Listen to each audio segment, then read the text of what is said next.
स्वागत है आपका बी न्यूज नेशन में। मैं हूं आबिद हुसैन शेख। कांग्रेस के जनहित मैनिफेस्टो का ब्यौरा दिया प्रकाश राठौर ने। आज जिला कांग्रेस दफ्तर में केपीसीसी राज्य चुनाव समिति के अध्यक्ष और एमएलसी प्रकाश राठौर ने प्रेस कॉन्फ्रेंस में कांग्रेस के जनहित मैनिफेस्टो का ब्यौरा देते हुए हर वर्ग को ध्यान में रखकर ऐतिहासिक प्रणाली की बनाई गई है। जो हम कहते हैं वो करते हैं और किया भी है। झूठे वादे करके जनता को धोखा देना हमारा काम नहीं है। इस मौके पर जिला अध्यक्ष रवि गौड़ा पाटिल, हमीद मुशरिफ, बीजापुर सिटी ब्लॉक अध्यक्ष जमीर बख्शी रहे मौजूद। ऐतिहासिक प्रणालिकेಯನ್ನು ನಮ್ಮ ಮ್ಯಾನಿಫೆಸ್ಟೋ ಕಮಿಟಿಯವರು, ಎಐಸಿಸಿ ಅವರು ಎಲ್ಲ ಹಂತದ ಜನರಲ್ಲಿ ಎಲ್ಲ ಜನರಲ್ಲಿ ಹಲವಾರು ರಾಜ್ಯಗಳಲ್ಲಿ ಎಲ್ಲ ರಾಜ್ಯಗಳಲ್ಲಿ ಹೋಗಿ ಪ್ರತಿಯೊಂದು ರಾಜ್ಯದಲ್ಲಿ ಪ್ರತಿಯೊಬ್ಬರ ಹತ್ರನೂ ಚರ್ಚೆ ಮಾಡಿ ಒಂದು ಪ್ರಣಾಳಿಕೆಯನ್ನು ಬಿಡುಗಡೆ ಮಾಡಿ ಬಹುಶಃ ಒಂದು ಕ್ರಾಂತಿಕಾರಿಯಾದಂಥ ಪ್ರಣಾಳಿಕೆಯನ್ನು ನಾವು ದೇಶದ ಮುಂದೆ ಇಟ್ಟಿದ್ದೀವಿ. ಲೋಕಸಭೆ ಚುನಾವಣೆ ಬಂದಾಗೆಲ್ಲ ಹಲವಾರು ಪಕ್ಷಗಳು ಪ್ರಣಾಳಿಕೆ ಬಿಡುಗಡೆ ಮಾಡ್ತಾರೆ. ಹಿಂದಿನ ಚುನಾವಣೆಯಲ್ಲಿ ಬಿಜೆಪಿಯವರು ಹಲವಾರು ವಾಗ್ದಾನಗಳನ್ನು ತಮ್ಮ ಪ್ರಣಾಳಿಕೆಯ ಮುಖಾಂತರ ಮಾಡಿದರು. ಅವರು ಸಂಪೂರ್ಣವಾಗಿ ತಮ್ಮ ಪ್ರಣಾಳಿಕೆಯಲ್ಲಿ ಹೇಳಿದ್ದನ್ನ ಅನುಷ್ಠಾನಕ್ಕೆ ತರಲು ವಿಫಲವಾಗಿದ್ದಾರೆ. ಕಾಂಗ್ರೆಸ್ ಪಕ್ಷದ ತುಲನಾ ಮಾಡಬೇಕು ಅಂತ ಹೇಳಿದ್ರೆ ಹಿಂದಿನ ವಿಧಾನಸಭೆ ಚುನಾವಣೆಯಲ್ಲಿ ಹಾಗೂ ಕಾಂಗ್ರೆಸ್ ಪಕ್ಷ ಎಲ್ಲೆಲ್ಲಿ ಅಧಿಕಾರಕ್ಕೆ ಬಂದಿದೆ ಹಿಂದಿನ 5 ವರ್ಷಗಳಲ್ಲಿ ನಮ್ಮ ಪ್ರಣಾಳಿಕೆಯಲ್ಲಿ ಏನು ಅಂಶಗಳನ್ನು ನಾವು ಘೋಷಣೆ ಮಾಡಿದ್ದೀವಿ ಅದನ್ನು ಸಂಪೂರ್ಣವಾಗಿ ನಾವು ಅನುಷ್ಠಾನಕ್ಕೆ ತಂದಿದ್ದೀವಿ ಅಂತೇಳಿ ನಾನು ಭಾಳ ಸಂತೋಷದಿಂದ ಇವತ್ತು ಹೇಳಕ್ಕೆ ಇಷ್ಟಪಡ್ತೀನಿ. ಹಿಂದಿನ ಸರ್ಕಾರ, ಸನ್ಮಾನ್ಯ ಸಿದ್ದರಾಮಯ್ಯ ಅವರ ಸರ್ಕಾರ ನಮ್ಮದಿದ್ದಾಗ ನಮ್ಮ ಪ್ರಣಾಳಿಕೆ ಹೇಳಿದ್ದನ್ನು ನಾವು ಮಾಡಿ ತೋರಿಸಿದ್ದೇವೆ. ಒಂದೇ ಒಂದು ಅಂಶ ನಮಗೆ ಹೇಳಬೇಕು ಅಂತ ಹೇಳಿದ್ರೆ 50,000 ಕೋಟಿ ರೂಪಾಯಿ ನಾವು ಬಿಡುಗಡೆ ಮಾಡ್ತೀವಿ ಅಂತೇಳಿ ನಾವು ಕುಡುಗು ಸಂಘದಲ್ಲಿ ವಾಗ್ದಾನವನ್ನು ಮಾಡಿದ್ದೀವಿ. ಹಿಂದಿನ ಚುನಾವಣೆಯಲ್ಲಿ ಹೋಗುವಾಗ 5 ವರ್ಷದಲ್ಲಿ ನಾವು 50,000 ಕೋಟಿ ರೂಪಾಯಿ ನೀರಾವರಿಗೆ ಬಿಡುಗಡೆ ಮಾಡಿ ನಮ್ಮ ಭಾಗದಲ್ಲೇ ನೀರಾವರಿ ಸಚಿವರನ್ನು ಕೊಟ್ಟು ಈ ಭಾಗದಲ್ಲಿ ನೀರಾವರಿಯ ಒಂದು ಕ್ರಾಂತಿಯನ್ನು ಮಾಡಿ ಕೆರೆ ತುಂಬುವ ಯೋಜನೆಗಳನ್ನು ಮಾಡಿ ನಾವು ಅನುಷ್ಠಾನಕ್ಕೆ ತಂದಿರುವಂಥ ಹೆಗ್ಗಳಿಕೆ ಮತ್ತು ಹೆಮ್ಮೆ ನಮ್ಮ ಪಕ್ಷಕ್ಕಿದೆ. ಇದೇ ಥರವಾಗಿ ರಾಜಸ್ಥಾನದಲ್ಲಿ, ಛತ್ತೀಸ್ಗಢದಲ್ಲಿ, ಮಧ್ಯಪ್ರದೇಶದಲ್ಲಿ ನಮ್ಮ ಸರ್ಕಾರವನ್ನು ರಚನೆ ಮಾಡಿ ನಾವು ಪ್ರಣಾಳಿಕೆಯಲ್ಲಿ ಹೇಳಿದ್ವಿ. ರೈತರ ಸಾಲವನ್ನು ನಾವು ಮನ್ನಾ ಮಾಡ್ತೀವಿ ಅಂತ ವಾಗ್ದಾನವನ್ನು ಕೊಟ್ಟಿದ್ದೀವಿ.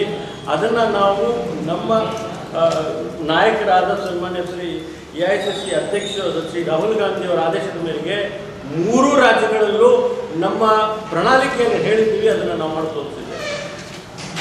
ಅದೇ ಥರವಾಗಿ ಇವತ್ತು ನಾವು ನಮ್ಮ ದೇಶದ ಮುಂದೆ ಮುಂದಿನ ಲೋಕಸಭೆ ಚುನಾವಣೆಯಲ್ಲಿ ನಮ್ಮ ಪ್ರಣಾಳಿಕೆ ನಾವೇನು ಮಾಡ್ತೀವಿ, ನಮ್ಮ ದೇಶ ಯಾವ ದಿಶೆಯಲ್ಲಿ ಹೋಗಬೇಕು, ಯಾವ ಕಾರ್ಯಕ್ರಮಗಳನ್ನು ಅನುಷ್ಠಾನಕ್ಕೆ ತರಬೇಕು ಅಂಥೇಳಿ ಒಂದು ಪ್ರಣಾಳಿಕೆಯನ್ನು ನಾವು ಬಿಡುಗಡೆ ಮಾಡಿದ್ದೀವಿ. ಕಾಂಗ್ರೆಸ್ ಪಕ್ಷ ಸ್ವಾತಂತ್ರ್ಯದ ನಂತರ ಹಲವಾರು ಯೋಜನೆಗಳನ್ನು ಈ ದೇಶದ ಮುಂದೆ ಇಟ್ಟಿದ್ದಾರೆ, ನಾವು ಮಾಡಿ ತೋರಿಸಿದ್ದೀವಿ. ಆದಿವಾಸಿಗಳು, ವಿಶೇಷವಾಗಿ ಅರಣ್ಯದಲ್ಲಿ ಇರುವಂಥ ಆದಿವಾಸಿಗಳಿಗೆ ಅವ್ರಿಗೆ ಹೊರಗಡೆ ಹಾಕಬೇಕು ಅಂಥೇಳಿ ಹಲವಾರು ಸುಪ್ರೀಂ ಕೋರ್ಟ್ ನಿರ್ದೇಶನ ಬಂದಿದೆ. ಅವ್ರಿಗೆ ರಕ್ಷಣೆ ಕೊಡಬೇಕು, ಆದಿವಾಸಿಗಳಿಗೆ ರಕ್ಷಣೆಯನ್ನು ಕೊಡಬೇಕು ಅಂಥೇಳಿ ವಿಶೇಷ ಯೋಜನೆಯನ್ನು ಸ್ಥಾಪನೆ ಮಾಡಿ ಅದಕ್ಕೆ ನಾವು ಎಲ್ಲ ಥರದ ಅವರಿಗೆ ಅವಶ್ಯಕತೆಯನ್ನು ಕೊಡ್ತೀವಿ ಅಂತೇಳಿ ಮಾಡ್ತೀವಿ. ವಿಶೇಷವಾಗಿ ಹಲವಾರು ರಾಜ್ಯಗಳಲ್ಲಿ, ನಮ್ಮ ರಾಜ್ಯಗಳಲ್ಲಿ ಉಚಿತವಾಗಿ ಮನೆಯನ್ನು ಕೊಡುವಂಥ ಯೋಜನೆಗಳನ್ನು ನಾವು ಮಾಡಿದ್ದೀವಿ. ಇವತ್ತು ರಾಷ್ಟ್ರ ಮಟ್ಟದಲ್ಲಿ ವಾಸ್ತವ್ಯ ಮಾಡುವಂಥ ಹಕ್ಕು, ಹೇಗೆ ನಾವು ರೈಟ್ ಟು ಎಜುಕೇಷನ್ ಕೊಟ್ಟಿದ್ದೀವಿ, ಹೇಗೆ ರೈಟ್ ಟು ಇನ್ಫಾರ್ಮೇಷನ್ ಕೊಟ್ಟಿದ್ದೀವಿ, ಅದೇ ಥರವಾಗಿ ಪ್ರತಿಯೊಬ್ಬರಿಗೆ ವಾಸ್ತವ್ಯದ ಹಕ್ಕನ್ನು ಕೊಡಬೇಕು ಅಂತೇಳಿ ವಿಶೇಷವಾದ ಯೋಜನೆಯನ್ನು ನಾವು ಅನುಷ್ಠಾನಕ್ಕೆ ತಂದಿದ್ವಿ. ಅದನ್ನ ನಂತರ ನಾವು ನಿರ್ಮೂಲನೆ ಮಾಡ್ತೀವಿ ಅಂತೇಳಿ ನಾವು ದೇಶದ ಮುಂದೆ ಇವತ್ತು ಹೇಳಬೇಕಾಗಿದೆ. ನಮ್ಮ ದೇಶದಲ್ಲಿ ಇವತ್ತು ದ್ವೇಷದ ವಾತಾವರಣ ಸೃಷ್ಟಿಯಾಗಿದೆ. ಇದು ಒಂದು ಅಪರಾಧದ ಕೃತ್ಯ ಅಂತ ನಾವು ಭಾವಿಸ್ತೇವೆ. ನಾವು ಹಿಂದೂ, ಮುಸಲ್ಮಾನರು, ಕ್ರೈಸ್ತರು, ಜೈನರು ಎಲ್ಲ ಸಮುದಾಯದವರು ನಾವು ಶಾಂತಿಯಿಂದ ಬಾಳಬೇಕು, ನಾವು ಒಂದಾಗಿ ಬಾಳಬೇಕು. ಸಾವಿರಾರು ವರ್ಷಗಳಿಂದ ನಾವು ಒಂದಾಗಿ ಬಾಳ್ತಾ ಇದ್ದೀವಿ. ಈ ದ್ವೇಷದ ವಾತಾವರಣ ಸೃಷ್ಟಿ ಮಾಡುವಂಥ BJP ಸರ್ಕಾರ ಇದನ್ನು ತೆಗಿಬೇಕು, ಒಂದು ಶಾಂತಿಯಿಂದ ನಾವು ಬಾಳಬೇಕು ಅಂತೇಳಿ ನಾವು ಇವತ್ತು ನಮ್ಮ ಪ್ರಣಾಳಿಕೆಯಲ್ಲಿ ನಾವು ವಾಗ್ದಾನವನ್ನು ಮಾಡಿದ್ದೀವಿ. ಸಂವಿಧಾನಿಕ ಸಂಸ್ಥೆಗಳ ರಕ್ಷಣೆ ಇವತ್ತು ಆಗಬೇಕಾಗಿದೆ. ಇವತ್ತು ನಾವು ನೋಡ್ತಾ ಇದ್ದೀವಿ, CBI ಇದೆ, ದುರುಪಯೋಗ ಆಗ್ತಾ ಇದೆ, ಇಂಟೆಲಿಜೆನ್ಸ್ ಬ್ಯೂರೋ ದುರುಪಯೋಗ ಆಗ್ತಾ ಇದೆ, CICI ಸಂಸ್ಥೆಗಳನ್ನು ದುರುಪಯೋಗ ಆಗ್ತಾ ಇದೆ, CEC ಸೆಂಟ್ರಲ್ ಎಲೆಕ್ಷನ್ ಕಮಿಟಿ ದುರುಪಯೋಗ ಆಗ್ತಾ ಇದೆ. ಇದಕ್ಕೆ ಇವತ್ತು ನಾವು ಅಂತ್ಯ ಕೊಡಬೇಕಾಗಿದೆ. ದಯವಿಟ್ಟು ನಮಗೆ ಅಂದರೆ ಕಾಂಗ್ರೆಸ್ ಪಕ್ಷಕ್ಕೆ ಬಿಟ್ಟುಕೊಡಿ ಅಂತ ನಾವು ಹೇಳಿದ್ವಿ. ಆದರೆ ಮೈತ್ರಿ ಸರ್ಕಾರ ಇದೆ, ನೀವು ಸ್ವಲ್ಪ ಸ್ಯಾಕ್ರಿಫೈಸ್ ಮಾಡಬೇಕು. ನೀವು ಸದ್ಯ ನಮಗೆ ನಾವು ಆಮೇಲೆ ಬನ್ನಿ ಸರ್, ನಮಗೆ ಆಮೇಲೆ ಅವ್ರಿಗೆ ಕೊಡಬೇಕು ಅಂತೇಳಿ ನಿರ್ಣಯ ಮೇಲ್ಹಂತದಲ್ಲಾಗಿದೆ. ನಮ್ಮ ಕಾಂಗ್ರೆಸ್ಸಿನ ಜಿಲ್ಲೆಯ ನಾಯಕರು ಎಲ್ಲರೂ ಶಿಸ್ತು ಅವ್ರ ನಿರ್ಣಯ ನಾವು ತಲೆಬಾಗಿದ್ದೀವಿ. ನೋವಿನಿಂದ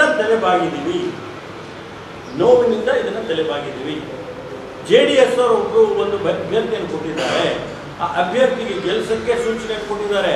ಯಾವ ಹಂತದಲ್ಲಿ ಸೂಚನೆಯನ್ನು ಕೊಟ್ಟಿದ್ದಾರೆ ಅಂದರೆ AICCಯ ಪ್ರಧಾನ ಕಾರ್ಯದರ್ಶಿಗಳು ಬೆಂಗಳೂರಿನಲ್ಲಿ ಮೀಟಿಂಗ್ ಮಾಡಿ ಎಲ್ಲ ಮಂತ್ರಿಗಳ ಸಮ್ಮುಖದಲ್ಲಿ ಎಲ್ಲರಿಗೂ ಕಟ್ಟುನಿಟ್ಟಾಗಿ ನಿರ್ದೇಶನ ಕೊಟ್ಟಿದ್ದಾರೆ.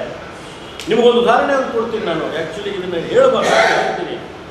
ಸನ್ಮಾನ್ಯ ಚಲುವರಾಯಸ್ವಾಮಿಯವರು ಮತ್ತು ಕೋಲಾರ ಜಿಲ್ಲೆಯಲ್ಲಿ ಕೆಲವು ನಾಯಕರುಗಳು ನಾವು ಮೈತ್ರಿ ಸರ್ಕಾರಕ್ಕೆ ಕೆಲಸ ಮಾಡಲ್ಲ ಅಂತ ಹೇಳಿದರು. ಅವ್ರಿಗೆ ಪಕ್ಷ ಬಿಟ್ಟು ಹೋಗಿ ಅಂತ ಆದೇಶವನ್ನು ಕೊಟ್ಟರು. ಅವಾಗ ನೀವು ಈ ಸರ್ಕಾರದ ಇದು ನಿರ್ಣಯ ರಾಷ್ಟ್ರ ಮಟ್ಟದಲ್ಲಿ ಇದು ನಿರ್ಣಯ ಆಗಿದೆ. ರಾಜ್ಯದಲ್ಲಿ ಮತ್ತು ಜಿಲ್ಲೆಗಳಲ್ಲಿ ಇದು ಸಂಪೂರ್ಣವಾದಂಥ ಸಾನುಭೂತಿಯಿಂದ ನಾವು ಕೆಲಸ ಮಾಡಬೇಕು, ಒಂದಾಗಿ ಕೆಲಸ ಮಾಡಬೇಕು ಅಂತ ಆದೇಶ ಬಂದಿದೆ. ಇದು ಮಂತ್ರಿಗಳಿಗೆ ಲಾಭ ಆಗುತ್ತೆ, ನನಗೂ ಲಾಭ ಆಗುತ್ತೆ, ಜಿಲ್ಲಾ ಅಧ್ಯಕ್ಷರಿಗೂ ಲಾಭ ಆಗುತ್ತೆ, ಹಮೀದ್ ಮುಷ್ರಿಫ್ಗೂ ಲಾಭ ಆಗುತ್ತೆ, ಬ್ಲಾಕ್ ಅಧ್ಯಕ್ಷರಿಗೂ ಲಾಭ ಆಗುತ್ತೆ, ಎಲ್ಲ ಕಾರ್ಯಕರ್ತರಿಗೂ ಲಾಭ ಆಗುತ್ತೆ. ಇವತ್ತು ನಾವು ಒಂದಾಗಿ ಒಗ್ಗಟ್ಟಾಗಿ ಈ ಕೆಲಸವನ್ನು ನಾವು ಮಾಡ್ತೀವಿ. ವಿಶೇಷವಾಗಿ ಬಿಜಾಪುರ ಜಿಲ್ಲೆಗೆ ಮೈತ್ರಿ ಸರ್ಕಾರ ಬಂದ ಮೇಲೆ ನಮಗೆ ಕೊಟ್ಟಿರುವಂಥ ಅಧಿಕಾರ ಯಾವ ಜಿಲ್ಲೆಗೂ ಕೊಟ್ಟಿಲ್ಲ. ಕಾಂಗ್ರೆಸ್ ಪಕ್ಷದ 3 ಶಾಸಕರಿದ್ದಾರೆ, 2 ಮಂತ್ರಿಗಳಾಗಿದ್ದಾರೆ. ಸನ್ಮಾನ್ಯ MB ಪಾಟೀಲ್ ಸಾಹೇಬರು ಗೃಹ ಸಚಿವರು, ಸನ್ಮಾನ್ಯ ಶಿವಾನಂದ ಪಾಟೀಲ್ ಸಾಹೇಬರು ಆರೋಗ್ಯ ಸಚಿವರು, ಜಿಲ್ಲೆಯ ಉಸ್ತುವಾರಿ ಸಚಿವರು MC ಮಣಕುಳಿ ತೋಟಗಾರಿಕೆ ಸಚಿವರು, ದೇವಾನಂದ ಚೌಹಾಣ್ ನಾಗಠಾಣಿನ ಶಾಸಕರು, ಪಾರ್ಲಿಮೆಂಟ್ ಸೆಕ್ರೆಟರಿ, ಚೀಫ್ ಮಿನಿಸ್ಟರ್ಗೆ ಆಗೋಗಿದ್ದಾರೆ. ನಮ್ಮ ಯಶವಂತರಾಯ ಗೌಡರಿಗೆ ಒಳಚರಂಡಿ ಮತ್ತು ಇದರದ್ದು ನಿಗಮದ ಅಧ್ಯಕ್ಷರು ಮಾಡಿದ್ದಾರೆ. ವಿಧಾನ ಪರಿಷತ್ತಿನ ಸದಸ್ಯರು 2 ಮಾಡಿದ್ದಾರೆ. ಒಂದು ನನಗೆ ಮತ್ತು ಇನ್ನೊಂದು ಸುನೀಲ್ ಗೌಡ ಪಾಟೀಲ್ ಅವರಿಗೆ ಬಾಗಲಕೋಟೆಗೆ ಕೊಡುವಂಥ ಸೀಟನ್ನು ಕಾಂಗ್ರೆಸ್ ಬಿಜಾಪುರಿಗೆ ಕೊಟ್ಟು ಇವತ್ತು ಬಿಜಾಪುರ ಜಿಲ್ಲೆಗೆ ಕೊಟ್ಟಂಥ ಕೊಡುಗೆ ಸಮ್ಮಿಶ್ರ ಸರ್ಕಾರದಲ್ಲಿ ಯಾವತ್ತೂ ನಮಗಿಷ್ಟು ಅಧಿಕಾರ ಸಿಕ್ಕಿಲ್ಲ. ಇನ್ನು ಮುಂದೆನೂ ನಮ್ಮ ಯಾವ್ಯಾರು ಇನ್ನೂ ಕೆಲವು ನಿರಾಶ್ರಿತರಿದ್ದಾರೆ, ಎಲ್ಲೂ ಇನ್ನೂ ಬೇಡಿಕೆಗಳಿದೆ, ಎಲ್ಲರನ್ನ ನಾವು ಒಗ್ಗಟ್ಟಾಗಿ ಅವ್ರಿಗೂ ಅಧಿಕಾರವನ್ನು ಕೊಡ್ತೀವಿ. ವಿಶೇಷವಾಗಿ ನಾನು ತಮ್ಮ ಮೂಲಕ ವಿನಂತಿ ಮಾಡ್ತಾ ಇದ್ದೀನಿ.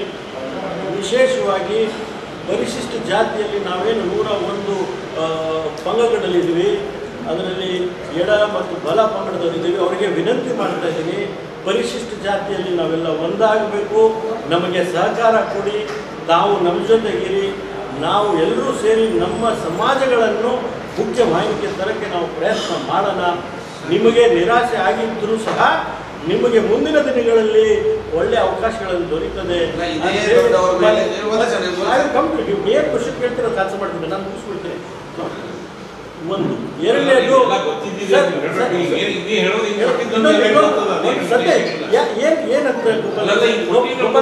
ಬೇಕಾಗಿದೆ. ಒಬ್ಬ ಸುಳ್ಳುಗಾರ ಪ್ರಧಾನಮಂತ್ರಿ ಇವತ್ತು ಬರೀ ಸುಳ್ಳು ಹೇಳ್ಕೊಂಡು 5 ವರ್ಷ ಬಂದಿದ್ದಾರೆ.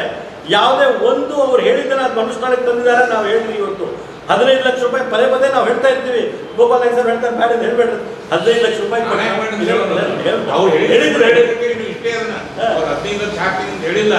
ಬರ್ತರು ತಲಾ 15 ಲಕ್ಷ ರೂಪಾಯಿ ಬರಬೇಕು ಅಂತ ಎಲ್ಲ ಮಾಧ್ಯಮದವರಿಗೆ ಕೇಳ್ತಾರೆ. ನಾನು ಕೇಳೋದಲ್ಲ ಇದು.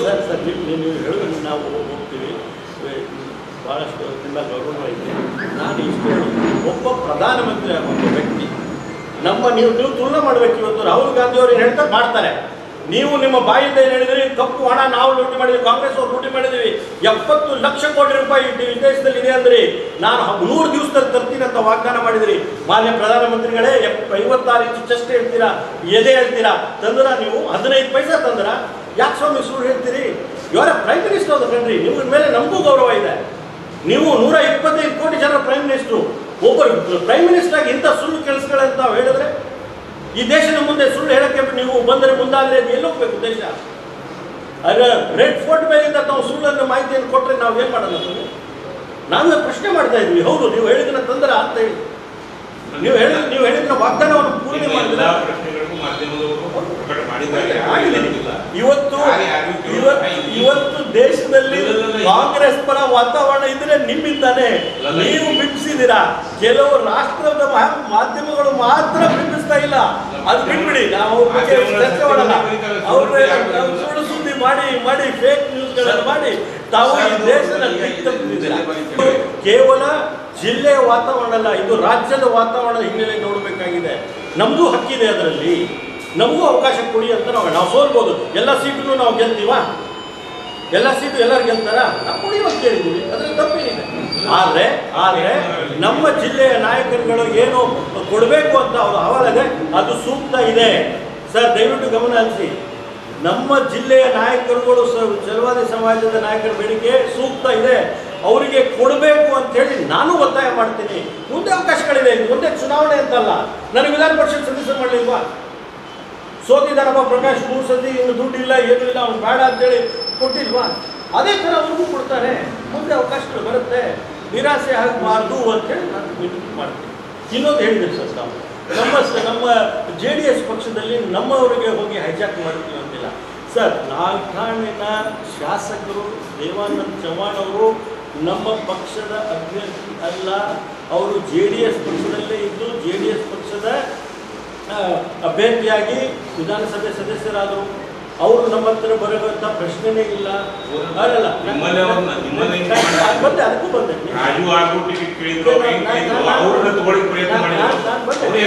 ಚರ್ಚೆ ಹಂತದಲ್ಲಿ ಏನೇನಾಯ್ತು ಅದನ್ನು ಹೇಳ್ಬಿಡ್ತೀನಿ. ಅದು ಅವರಿಗೆ ಅವರು ಅಲ್ಲಿನವ್ರು ಇದ್ದಾರೆ.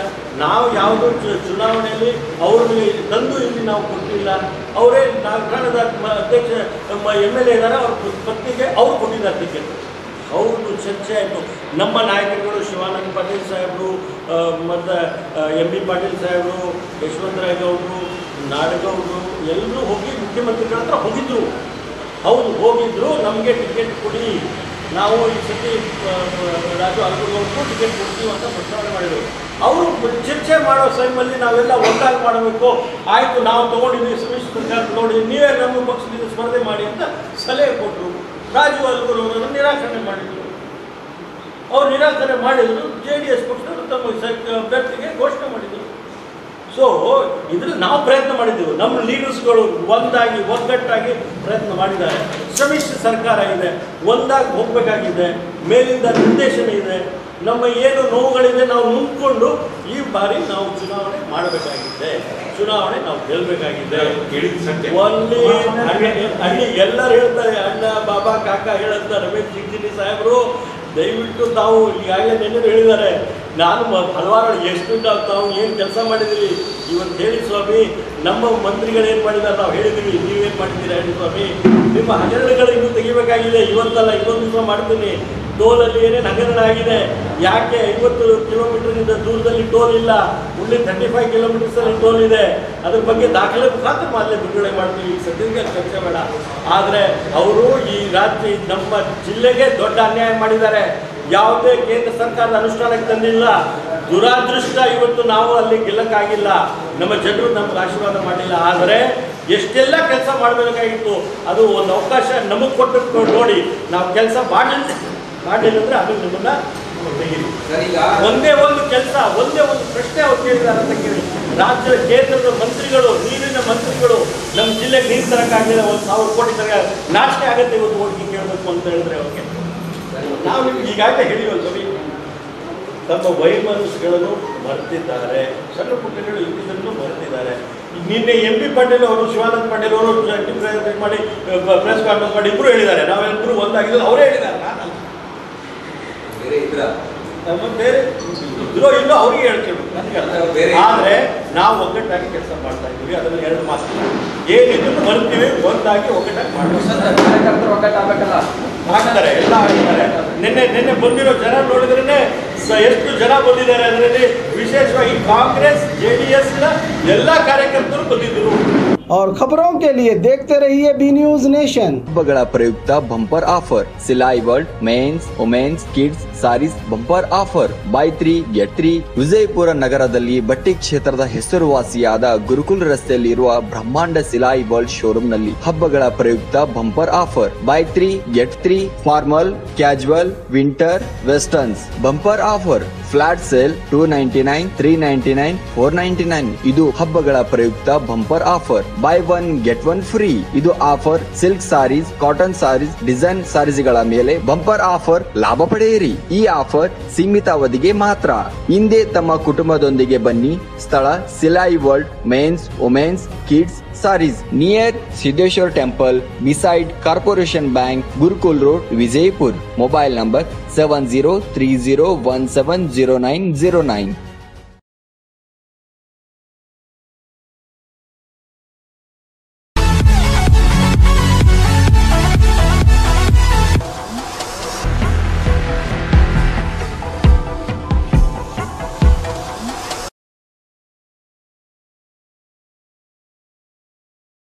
बी न्यूज नेशन के लेटेस्ट न्यूज़ों को अपने मोबाइल में देखने के लिए यूट्यूब में बी न्यूज नेशन के चैनल के सब्सक्राइब आइकॉन को दबाएं और फिर बेल आइकॉन को दबाने पर आप लेटेस्ट न्यूज़ों को देख सकते हैं।